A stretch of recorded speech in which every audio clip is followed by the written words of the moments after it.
Hello दोस्तों, स्वागत है आप सभी का मेरे चैनल पर। आज के इस सेशन में मैं आप सभी के समक्ष पुनः एक कविता लेकर प्रस्तुत हो रहा हूं, जिस कविता का शीर्षक है इतिहास की नींव पर भविष्य गढ़ा जाता है। आइए इसे पूर्ण किया जाए। इतिहास की नींव पर भविष्य गढ़ा जाता है, पिछले कदम के बाद अगला कदम बढ़ा जाता है। इतिहास की नींव पर भविष्य गढ़ा जाता है, पिछले कदम के बाद अगला कदम बढ़ा जाता है। आजकल के बच्चे कहते हैं कि ये बूढ़े हो गए हैं। आजकल के बच्चे कहते हैं कि ये बूढ़े हो गए हैं।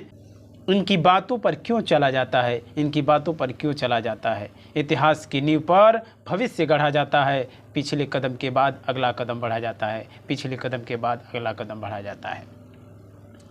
अगर भूत और भविष्य मिल जाए तो कमाल होगा, कुछ नया होगा और कुछ अच्छा बवाल होगा।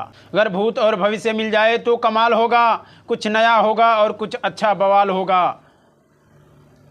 कई फ्लोर की बिल्डिंग भी नींव पर ही निर्मित किया जाता है, नींव पर ही निर्मित किया जाता है, नींव पर ही निर्मित किया जाता है। इतिहास की नींव पर भविष्य गढ़ा जाता है, इतिहास की नींव पर भविष्य गढ़ा जाता है। पिछले कदम के बाद अगला कदम बढ़ा जाता है, अगला कदम बढ़ा जाता है। हाँ, बूढ़े हैं ये पर इनके पास अनुभव है। हाँ, बूढ़े हैं ये पर इनके पास अनुभव है। हाँ, बूढ़े हैं ये पर इनके पास अतीत है। हाँ, बूढ़े हैं ये पर इनके पास अतीत है। इसी माँ के गर्भ से तुम्हें जन्मा जाता है, तुम्हें जन्मा जाता है। इतिहास की नींव पर भविष्य गढ़ा जाता है, इतिहास की नींव पर भविष्य गढ़ा जाता है। पिछले कदम के बाद अगला कदम बढ़ा जाता है, अगला कदम बढ़ा जाता है।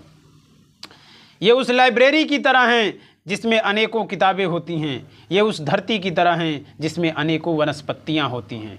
ये उस लाइब्रेरी की तरह हैं जिसमें अनेकों किताबें होती हैं। ये उस धरती की तरह हैं जिसमें अनेकों वनस्पतियाँ होती हैं। अध्ययन या सुरक्षा की बजाय क्यों नष्ट किया जाता है? क्यों नष्ट किया जाता है? इतिहास की नींव पर भविष्य गढ़ा जाता है, इतिहास की नींव पर भविष्य गढ़ा जाता है। पिछले कदम के बाद अगला कदम बढ़ा जाता है, अगला कदम बढ़ा जाता है। जय भीम, जय भारत दोस्तों। इसे लाइक करें, शेयर करें, कमेंट करें, फॉलो करें, सब्सक्राइब करें और बताएं कि ये आप सभी को कैसा लगा। धन्यवाद।